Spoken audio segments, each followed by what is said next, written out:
Strive presents. Oh, got to get ready. Laptop. Plant. That looks nice there. Ooh, cookies, yum. Notebook. Microphone, webcam, and coffee, of course.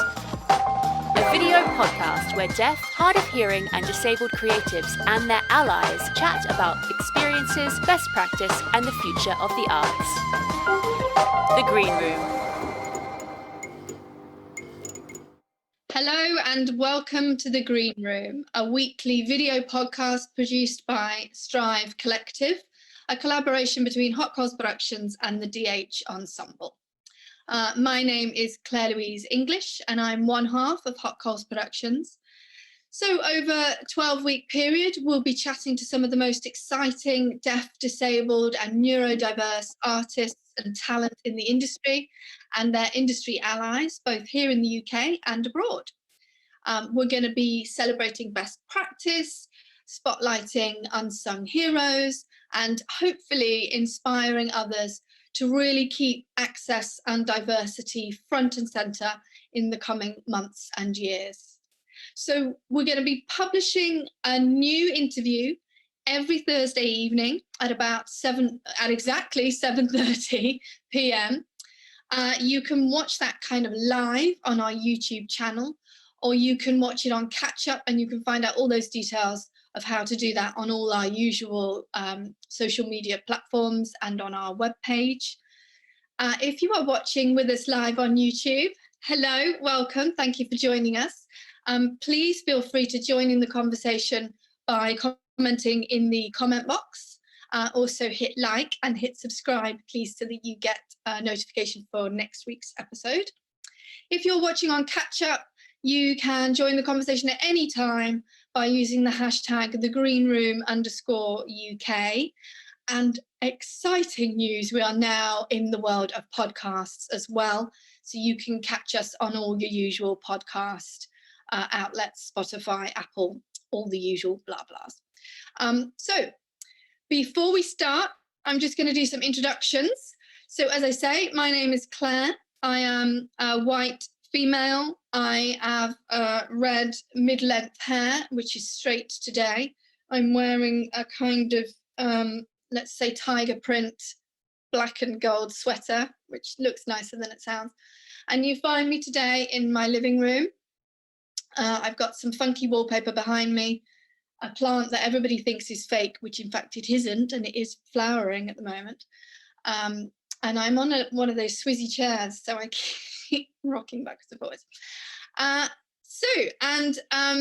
Interpreting what I'm saying today, we have the wonderful Sophie. Would you like to say hello? Hi, my name's Sophie. I am a white woman. I have, similarly to Claire, didn't plan this, but long red hair. And I'm wearing a black jumpsuit, which is kind of silky. And I've got a diamante nose stud in. Thank you very much. So I have the absolute pleasure today of interviewing Ben Wilson. Ben, would you like to say a quick hello? Absolutely. So I'm Ben, or Ben. My surname is a Bin, because I once finger spelt my name as Bin rather than Ben by accident. I am a blind theatre maker, actor, and audio description consultant / expert. I am a white man. I'm quite tall. I have sort of blondish hair, sort of silver metal framed glasses on. I've got a couple of days sort of stubble, not out of choice, just because it's lockdown and I've let my standards slip. I am in my spare room that I've tried to turn into a study. So I'm sat at a desk.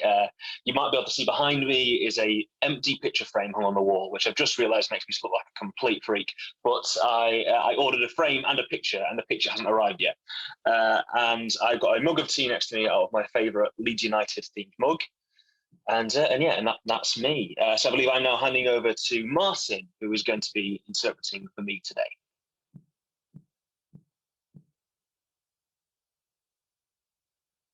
Oh, Martin, you're on mute, I think. Hello, I'm Martin Fox-Roberts, BSL interpreter, and I will be voicing Ben Wilson today. I'm a white middle-aged man, pronouns him and he. I have short brown hair, I wear glasses, and I'm also wearing a dark blue shirt. I'm in my spare room, which is my remote working space, and behind me I have a solid blue background. Lovely, thank you very much. So that's introductions done. So as I say, I'm so thrilled to be here with my good friend Ben Wilson today.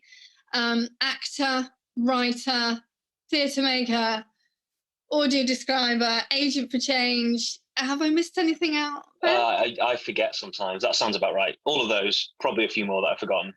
How do you describe yourself? Because I never know what to say. When people say, what do you do? I just don't know how to say now. Yeah, neither do I. I sort of think, lots of us in this crazy industry wear so many different hats that it's hard to keep track of which one you're wearing at different times. Which, it's something I'd like to, I've been giving a lot of thought over the last few years about exactly who I am and what I do. But I think I would say theatre maker first and foremost. Okay. It's sort of a cover-all term. But yeah, it doesn't quite cover everything that I do or explain exactly what I do, I suppose. Great, thank you. Yeah, it's a constant. Sometimes I just change it according to who I'm talking to and what 100%. I sound most. Yeah, what do I want them to think I am? or the one that they'll understand. Yes. So let's start. I think probably the best place to start is where we met. Ben and I met at doing Oliver Twist, which was a Ramps on the Moon production. I knew I recognised you from somewhere. Yeah, that's it. I mean, I look quite different without the costume, not going to lie. Lots of things added. Well, I hope I do as well. So if people don't know it, Oliver Twist is a very famous story about Mr. Bumble and Nancy. Yeah, absolutely. The real stars. The real stars of the show.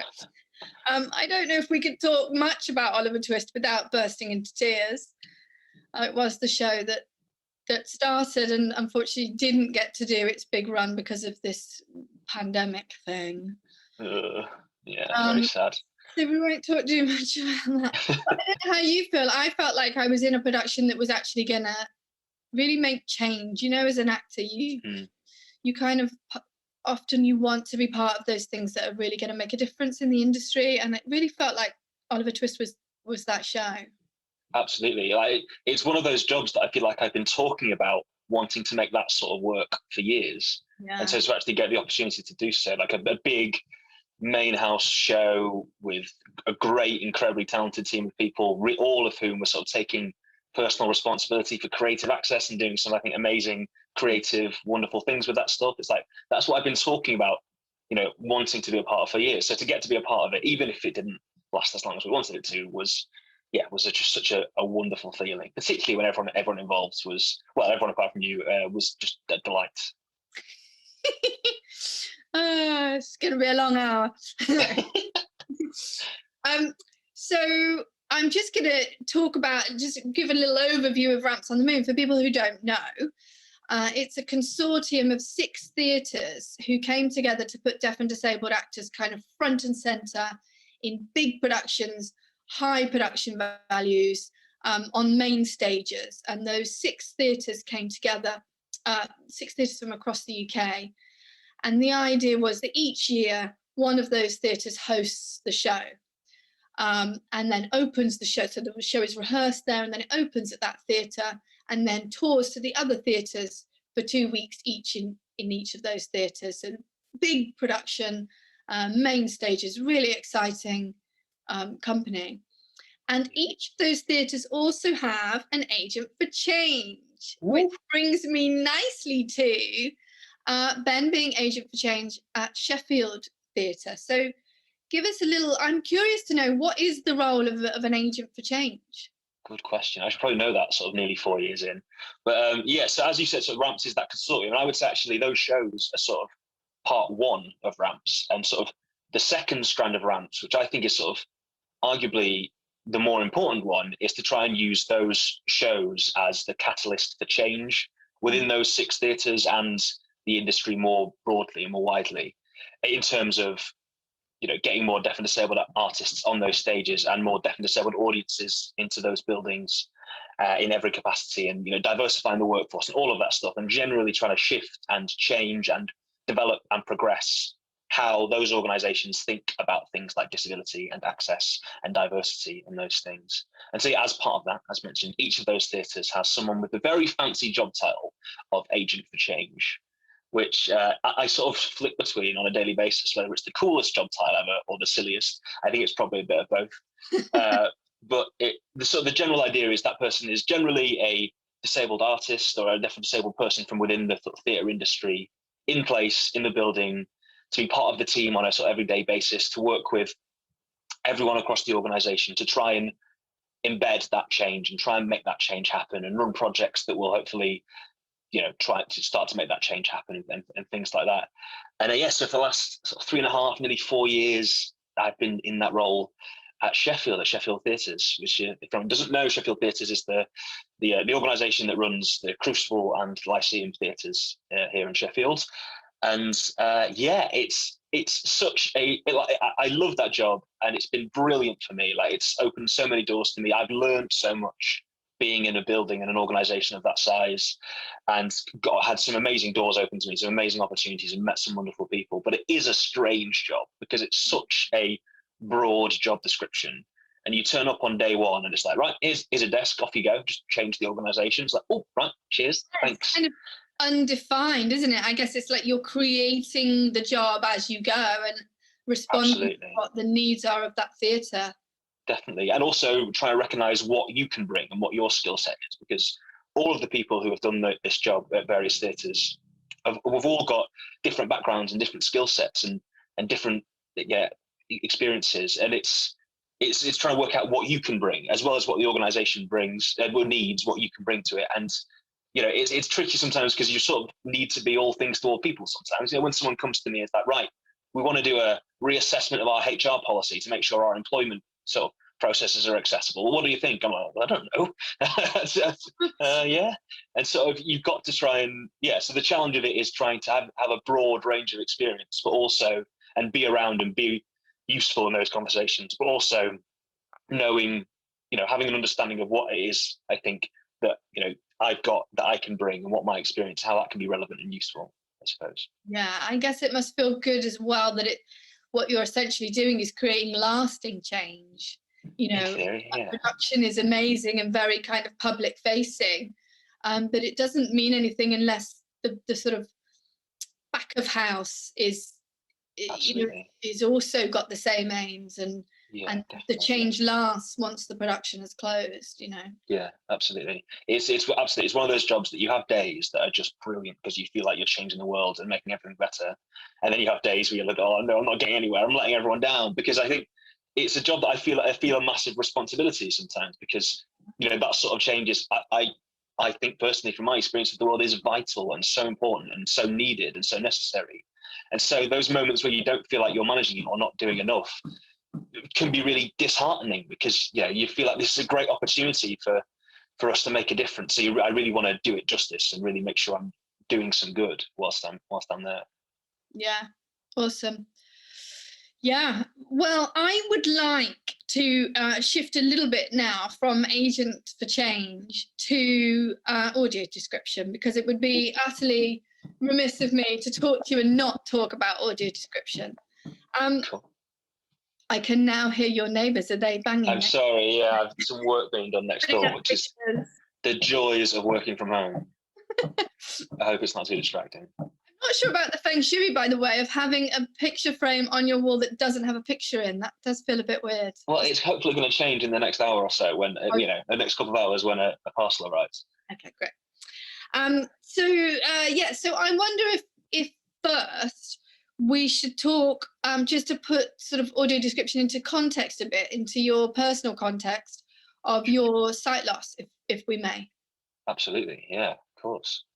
So I lost my sight in my early 20s. So I grew up non-disabled and sighted, and my sight sort of gradually deteriorated over my sort of late teens, early 20s, until there was a point about 1.5 years after I graduated from drama school was the moment where sort of everything changed in terms of my life, and that was the tipping point from where I would have described myself from going from being non-disabled to being disabled, from being sighted to being visually impaired or blind, depending on which term I fancy using on any particular day. And so that was the sort of moment that everything shifted for me. Up to that point, I had been completely ignorant of sort of issues of access and things like that, and completely ignorant to some of the amazing work happening in the industry related to creative access and all that sort of stuff. And I'd never heard audio description. I think I'd heard audio description once when I'd accidentally pressed the wrong button on my telly and thought, what is this annoying noise? How do I turn this off?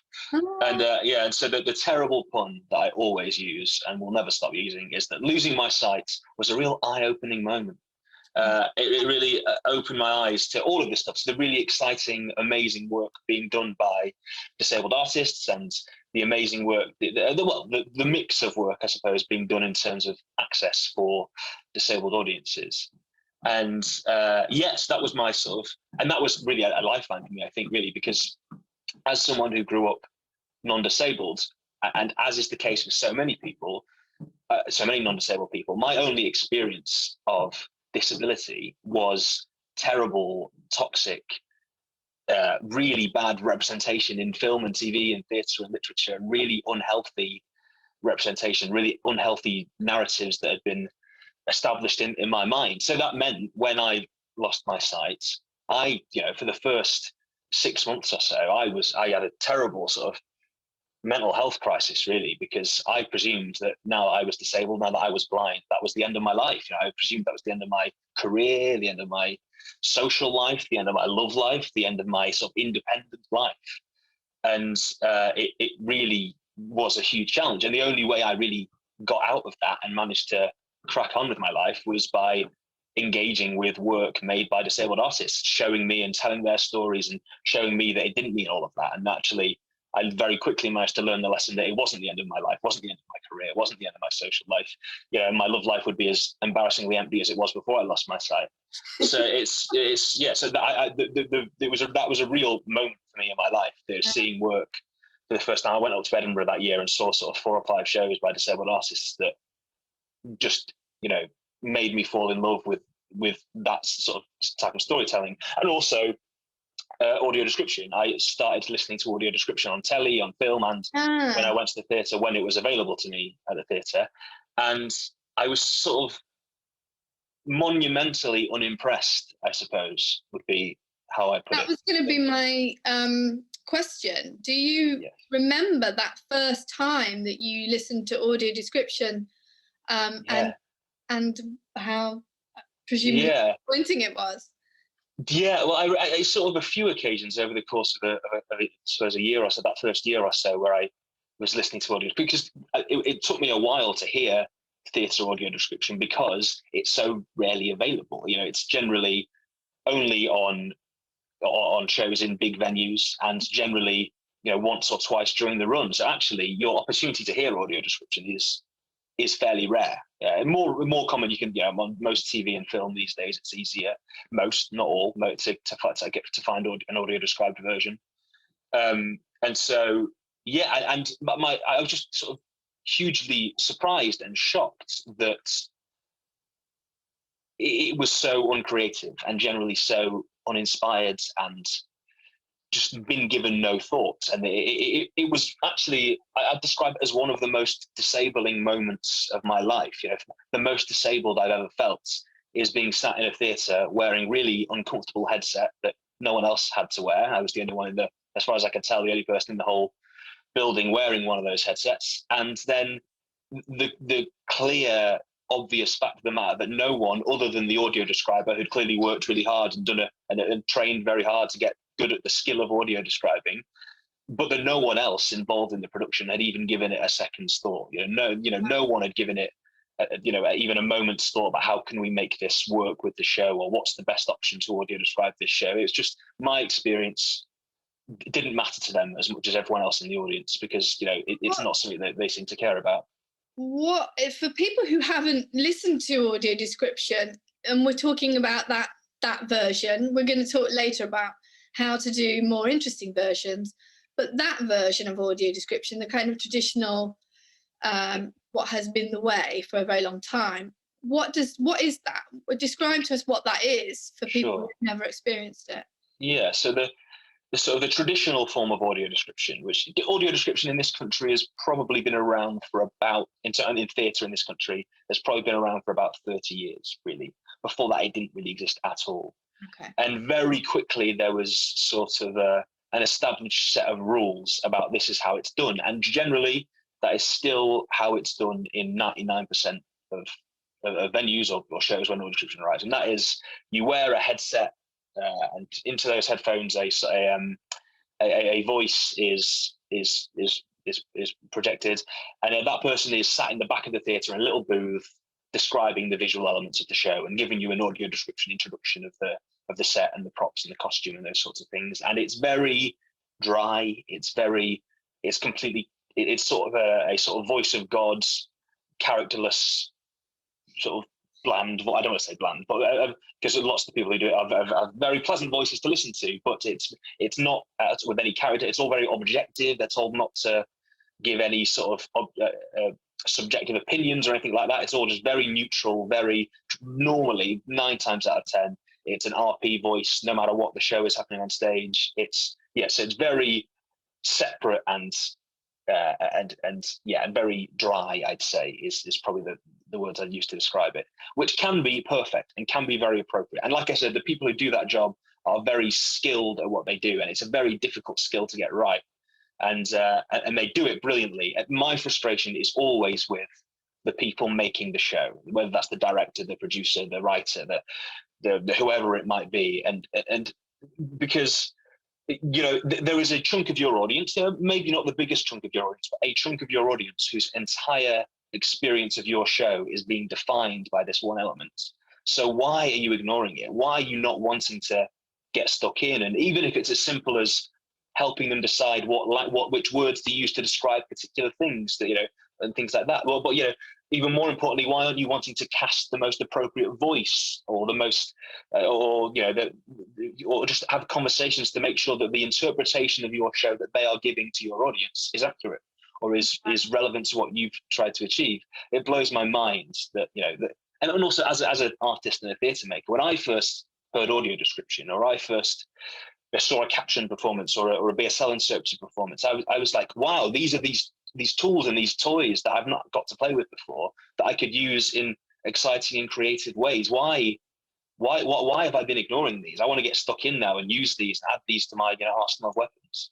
Yeah, I mean, this is a conversation that we've had before, isn't it? That, I mean, I was so shocked to discover that many, I'm going to say most, it could be wrong, but that most directors don't listen to the audio description that's going to be going out on their show. Absolutely. And we've had that conversation about, they're missing a trick, because this is another place that they can be creative. This is another way that they can stamp their vision of another layer you can add to your show.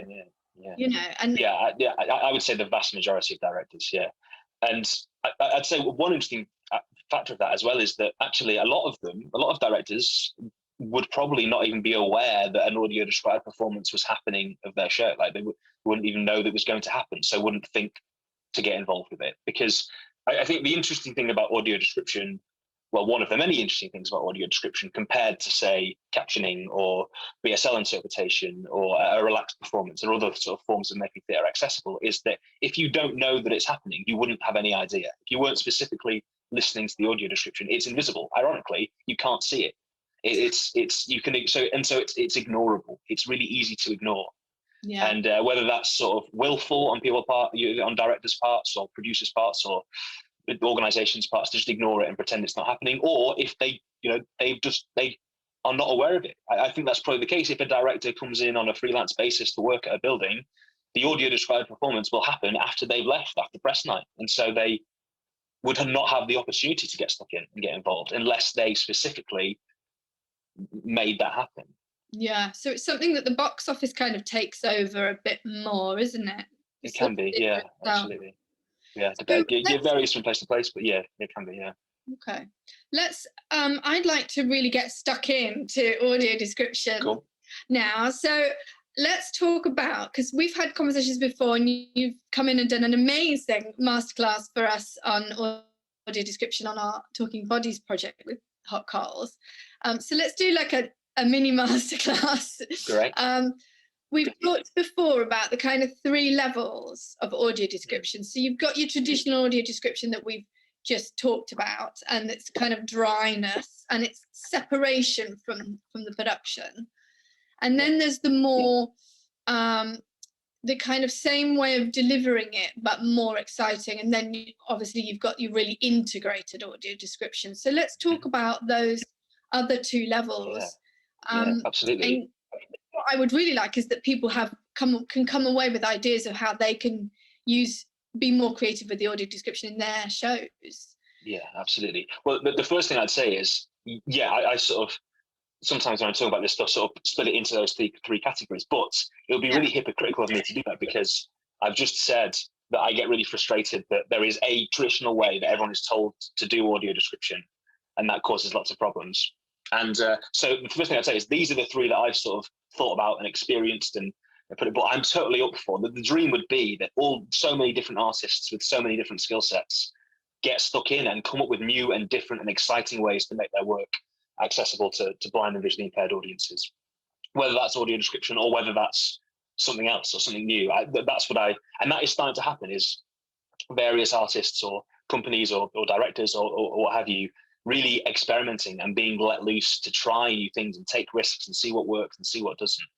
But like I said, so the 3 that I'd sort of split it into is, firstly, the traditional form of delivering audio description, so still through those headsets and still being performed live by someone in a soundproof booth at the back of the auditorium, but doing that more creatively. So casting a voice or trying to cast a genuine artist in that role who can bring their skill set to that. There could be I've done a bit of work with I did a bit of work a few years ago with a spoken word poet, trying to get her to deliver audio description using her skill with language, or whether that's an actor who can perform the audio description in character, or whatever that might be. Or you can bring music into it, you can bring sound, you can just make that thing that your blind audience members are listening to more creative and more in fitting with the world of the show that they are watching, which is something I've sort of run with a group of actor friends of mine who've set up a company called Hear the Picture, a creative audio description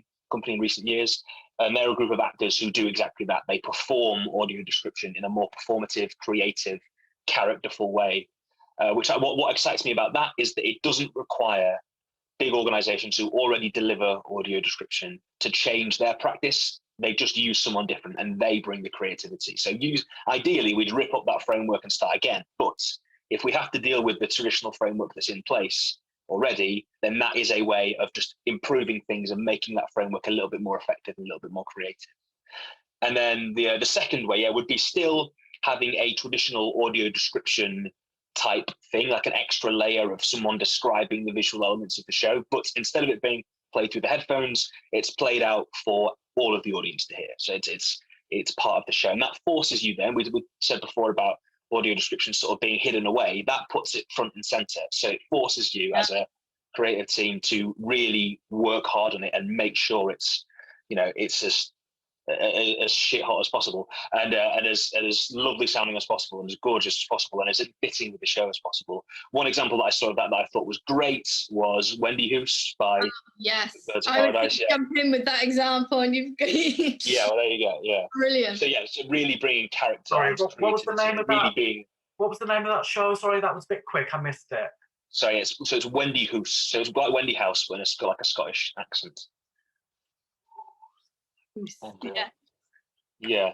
And so that would be, I think, a really good example of how that can be done really, really well. Because then that is, like we said, having an extra tool and an extra layer to your show to play with. It's an extra element to bring to your show, and I think that can be really exciting. And you can have your characters, you have your audio describer as a genuine character, and that the other characters interact with and play with, and it can part of the story can be told through that. That art form of audio description. Yeah, I loved that in Wendy Hoos, exactly what you said, that she became, the audio describer became another character in the narrative. And I loved, there was a moment when one of the characters, the guy takes his shirt off, I think, or is it that, or he comes in or something, and she basically passes comment on whether she thinks he's good looking or not, and sort of says, I wouldn't, but he's all right. And just everyone howled, because it's so exciting when those elements are used for everyone's enjoyment, and they just add extra, as you say, extra layers of fun that you can have. Yeah, absolutely. Because then I trust you to remember that particular moment of that audio description. But I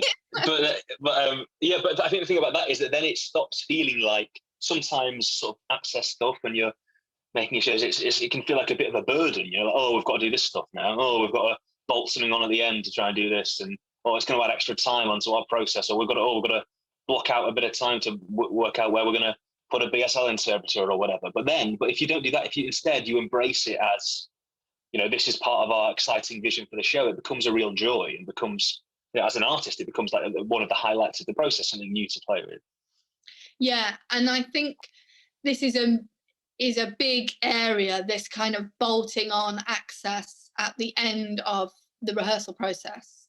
Yeah, and I think this is the biggest problem, and this is why often it's not done well, because the time has run out. And the budget's run out because you've done it at the end. Whereas actually, if you start thinking about that much, much earlier on, you can, as you say, you can really play with it, and it can run alongside the rehearsals, and it gives you time to really explore it. Absolutely. And it just becomes easier as well. You cut out so many of the problems around putting on an accessible performance if you're just thinking about it earlier in the process. It's one of the things I've sort of fought for and found in my role as agent for change is, for example, one of the things I've been fighting for since sort of day one arriving at Sheffield Theatres, and made some really good progress with, and some exciting progress with, is it's obviously not what we're talking about here, but with BSL interpreted performances, rather than fighting for it not to be someone stood at the side of the stage in the spotlight, but having someone at least semi-integrated into the action for the BSL interpreted performances, interpreting the show. That is impossible to do if you've made a show and then you try and bolt that on afterwards. You can't do that. The only way, really, if you're bolting on a BSL interpreted performance after the fact that you can do it, is having someone stood at the side of the stage. It becomes incredibly difficult. But if from day one of rehearsals, if from day one of your design meeting or whatever it might be, you're thinking about, right, where can we have interpreters? Where can we have a caption box? How can we, what can we do to this show to make it more enjoyable and accessible to a blind and visually impaired audience? Those sorts of things. It becomes far easier. You're cutting out half of the problems that you'd have otherwise, I think. I mean, Polly Gerald and I had a conversation on the Green Room a couple of weeks ago, which was, think about it even earlier than that, because then you can add it into your budget, and if you're doing an Arts Council application, you can add the access into the access part of the budget. 100%, absolutely. So, even better if you can think about it then.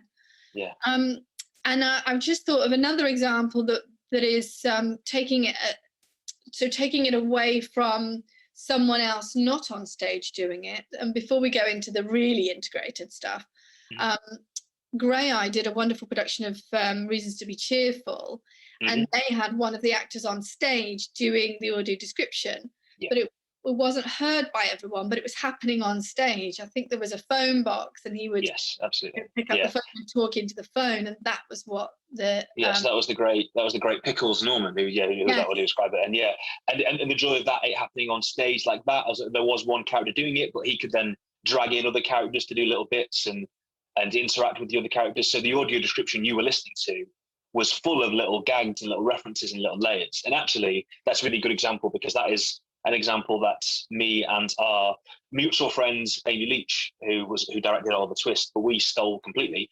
for a production of Jim Cartwright's Road, that we did at Leeds Playhouse 3 years ago, maybe, something like that. Yeah, I think it would have been autumn 2018. And we completely stole that idea, because it was a phone box on stage, because that people who don't know that play, it's entirely set on a road, on a northern working class road in the 1970s, or was it 1980s? I can't remember off the top of my head.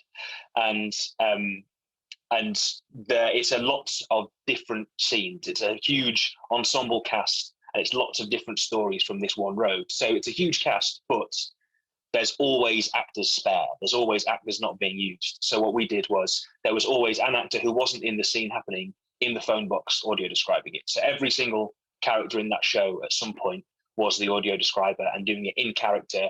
These characters that you've already met earlier in the show then pop back in your ears from that phone box to audio describe it to you. And you could add lots of little that's a very funny show and a very sweary show. And you could really put it into the language of that world and make it, there was some great, there's some stuff in that, there's that we wrote that I was really, really proud of. Like there's one of the characters, there's a DJ character who constantly speaks in rhymes. And so we managed to add a load of terrible rhymes into his audio description.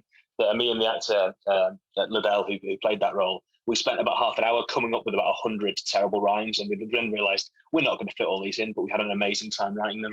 And then there was a moment, the opening of that show is it's a lone character on stage walking down the street, and then all of a sudden it's sort of an explosion of life, and there's music and there's shouting, and there's like all of a sudden there's about 20 characters filling the stage with life and people. And so traditionally, in a traditional audio description, that would be sort of suddenly lots of characters have entered the stage, whereas in ours, there was a character in the phone box speaking to you, just went, if you'll pardon my terrible language here, the audio description was just, fucking hell, there's people everywhere, which really summed up the mood of what was happening so much better. It really captured far more accurately the image of what was happening, because it was this sudden shock of life and music and dancing and doing that in a sort of dry, plain voice is not going to paint that picture. It's not going to replicate the experience of watching that happen. And that's such a good example because it's so perfectly, that show lends itself to a phone box being there.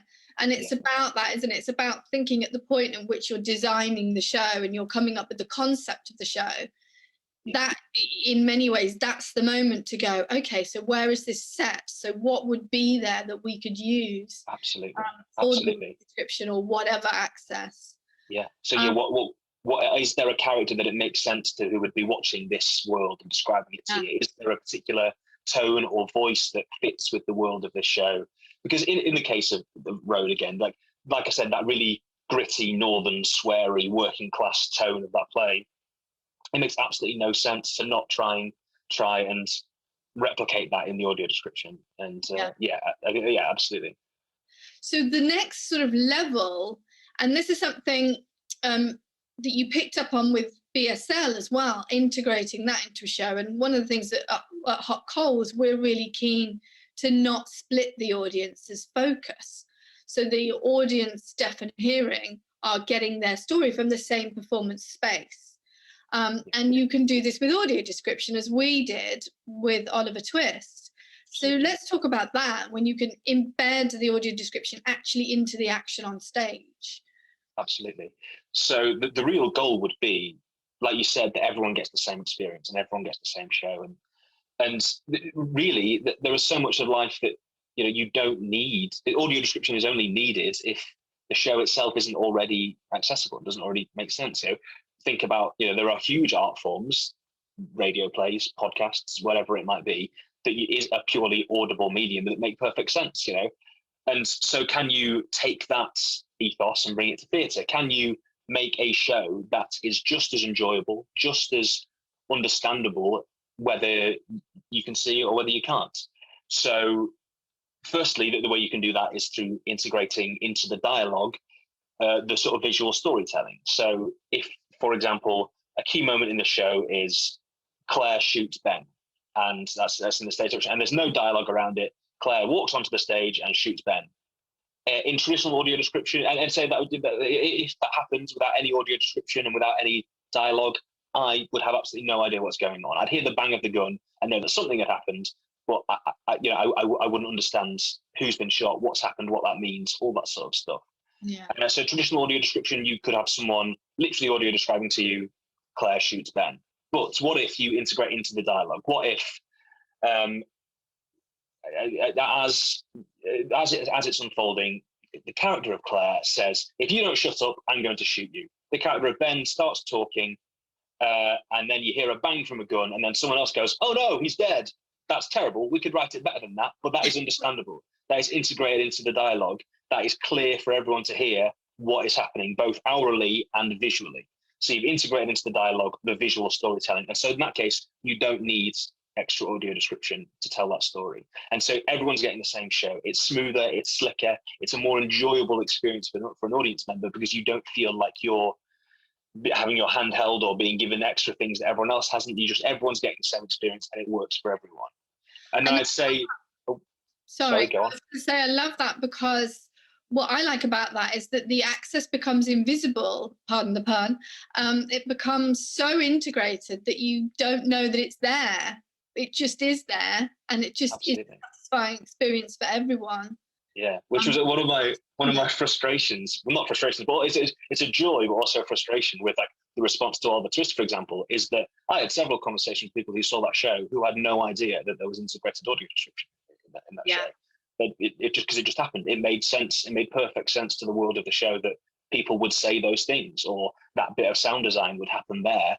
It worked and made sense. And that is the real sort of aim with integrating it, really, is that it becomes invisible and no one notices.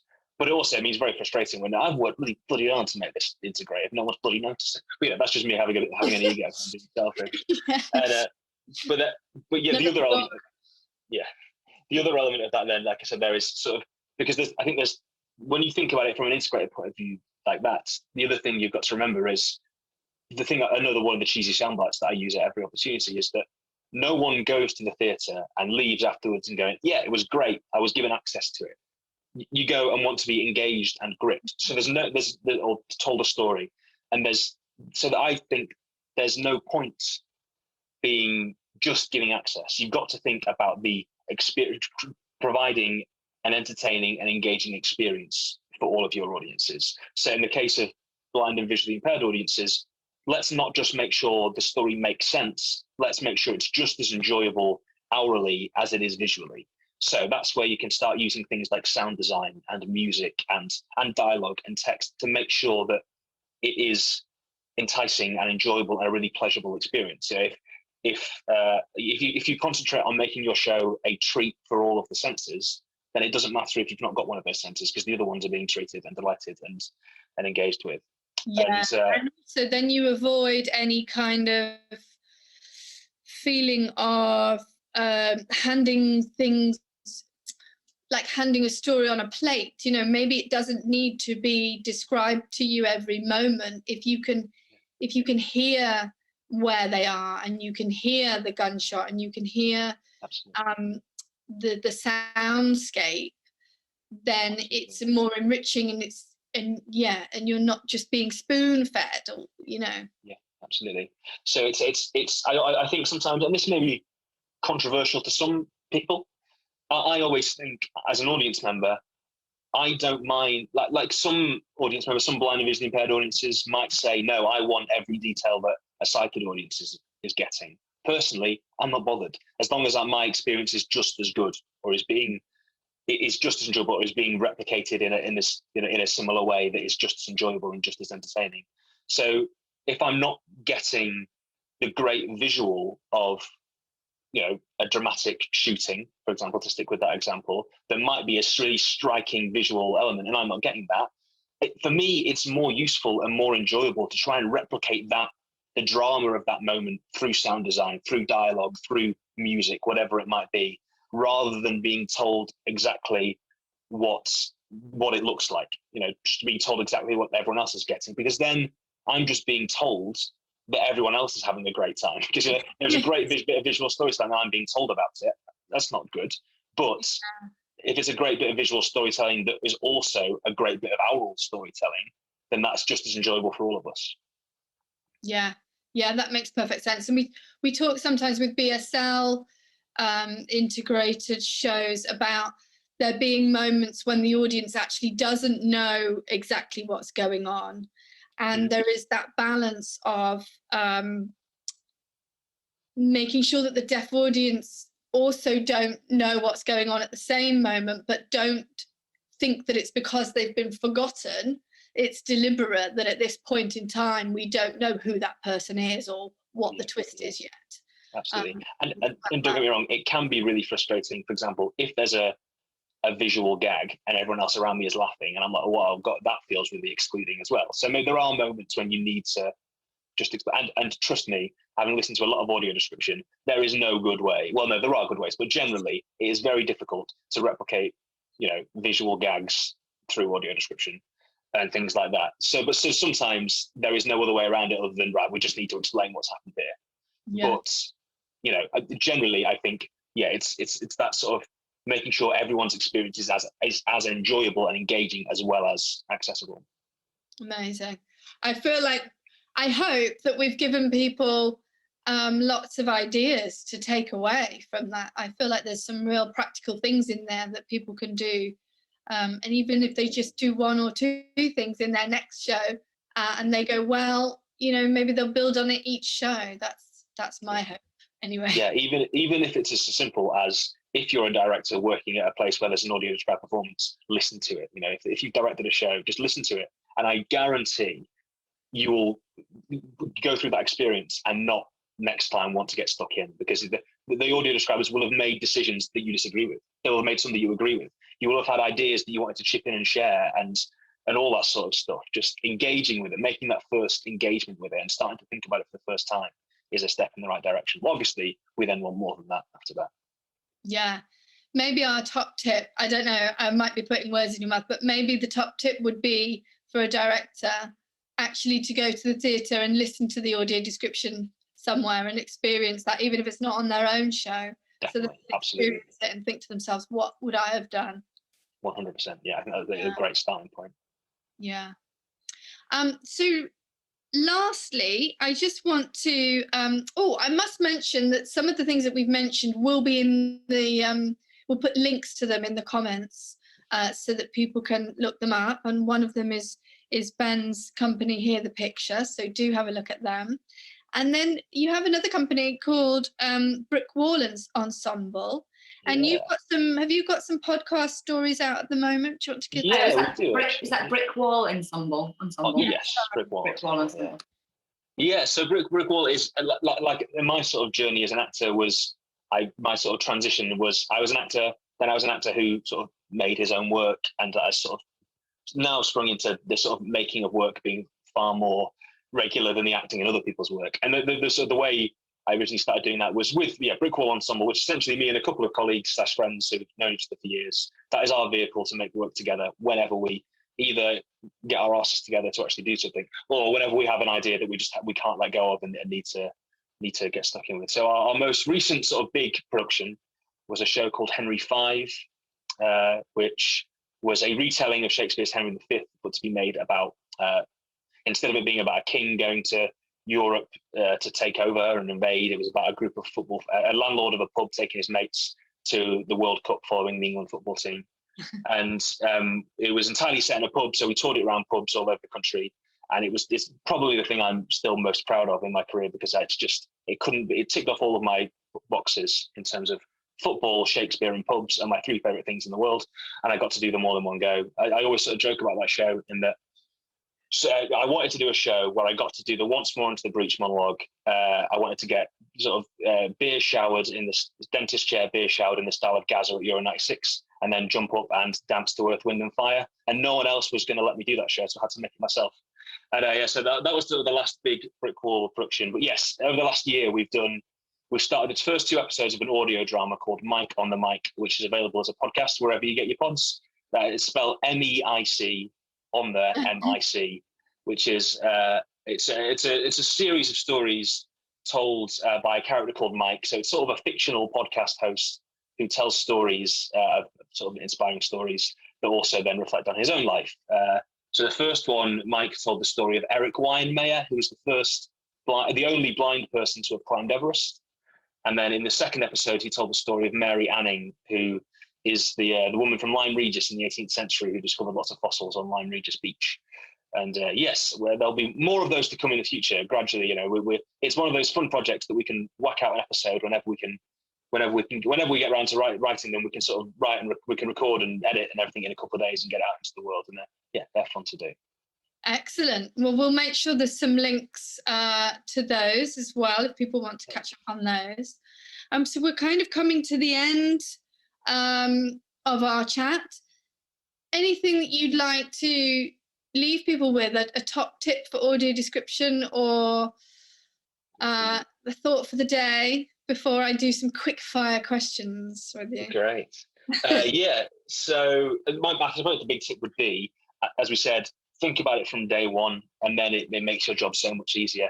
Think about what is the most appropriate way of describing that show or integrating oral storytelling into your show for that show. And then, and just start somewhere, get engaged, start listening to audio description, start thinking about it, start talking to if there are access providers at your theatre, at your venue, or wherever you're working, talk to them, chat to them, all that stuff, and start thinking about it creatively.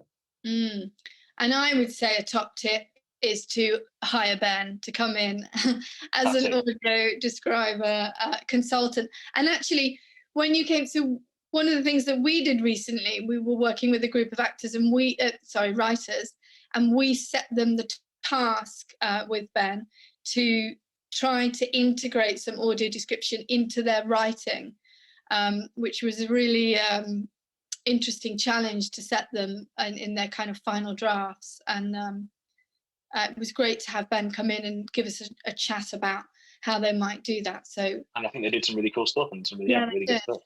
Yeah, I was really pleased. Because I think that's the thing is, traditionally, audio description and other sort of access provisions, I hate that phrase, but it works, are sort of in a very old-fashioned sort of nice people doing a sort of charitable thing sort of tradition.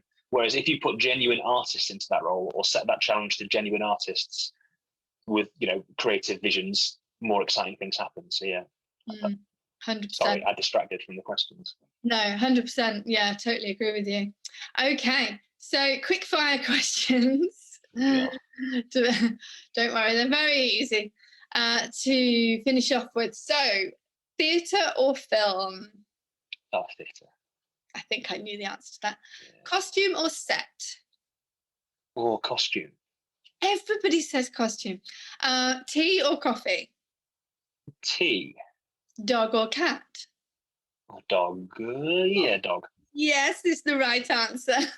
Oh yeah, specifically Ronnie. Specifically my dog Ronnie, who hasn't barked this whole time. We're very lucky. We should get out quick before he starts. Seascape or mountainscape? Oh, mountainscape. Classic play or modern play? Well, a modern play, just. Unless it's a Shakespeare in the pub. Yes, but that was modern, yeah. Very modern. Stage fighting or dancing? I don't see them as different things. I see them as the same thing. Interesting answer. Pub or restaurant? Pub. And your favourite green room, if you can think of one? Well, the one I have undoubtedly spent the most time in is the Crucible Green Room here in Sheffield. And it is a very nice one, so I'm happy to say the Crucible. Okay, a big plug for Sheffield. Company man there. Okay, well, we're done. And I think that was a really interesting chat. And I really hope that people have been inspired and have come away with some little nuggets of things that they can try in their next production and build from there, because everything is about taking those first steps and building as you go. So it really just is left for me to say thank you to everyone. I would like to say thank you to Sophie and Martin for providing BSL interpretation today. I'd like to say thank you to the team behind the scenes, and thank you to all of you watching with us this week in the Green Room. If you're live on YouTube, hit the like button, comment. As I say, you can join the conversation at any time by using the hashtag #thegreenroom_UK. So please do connect with us and engage with the conversations. And lastly, just a massive thank you, Ben, for your time today. Oh, an absolute pleasure. No better way to spend an afternoon. Thank you. All right, thanks everyone. Bye-bye. Guest, Ben Wilson. Host, Clare-Louise English. Interpreters, Sophie Allen and Martin Fox Roberts.